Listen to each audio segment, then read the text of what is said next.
Bluetooth system করতে আমাদের এরকম একটা ব্লুটুথের প্রয়োজন হবে। ব্লুটুথটি প্রথমে খুলে নেব।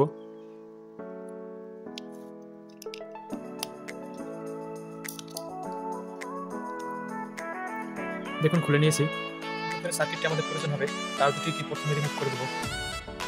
তার আগে একটা কথা বলি, এই তার দুটি হলো যে স্পিকারের তার, এই যে দুটি সংযোগ এস নেগেটিভ আর এই যে এস পজিটিভ, এই সংযোগ দুটি আমাদের কাজে লাগাতে হবে। স্পিকারের সংযোগ দুটি খুলে নিয়েছি।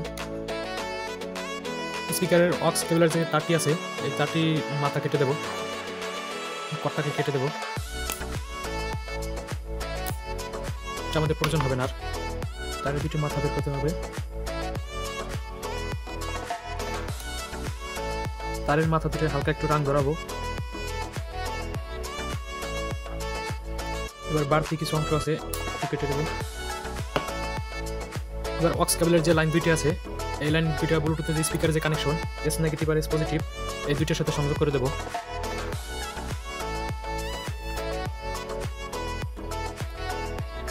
দেখুন সংযোগ করা হয়ে গেছে। এখানে লাইনের ক্ষেত্রে আপনারা যদি নেগেটিভের সাথে পজিটিভ দেন, পজিটিভের সাথে নেগেটিভ দেন, তাতে কোনো সমস্যা নেই। আর এই সার্কিটের পরিবর্তে ব্লুটুথ সার্কিটের পরিবর্তে যে কোনো ব্লুটুথ হেডফোনের সার্কিট ব্যবহার করতে পারবেন, তাতে কোনো সমস্যা নেই। ব্লুটুথের সাথে এই ব্যাটারিটি সবসময় লাগানো থাকবে, তাহলে আমাদের আর বাড়তি কোনো চার্জার ব্যবহার করতে হবে না।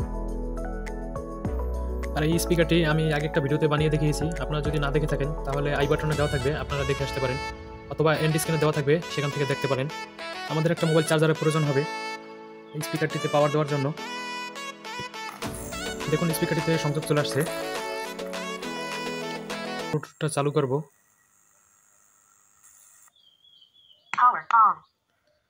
দেখুন লাইন চলে আসছে।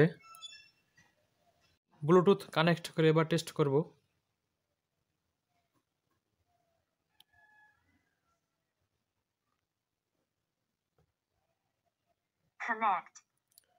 কানেক্ট হয়ে গেছে।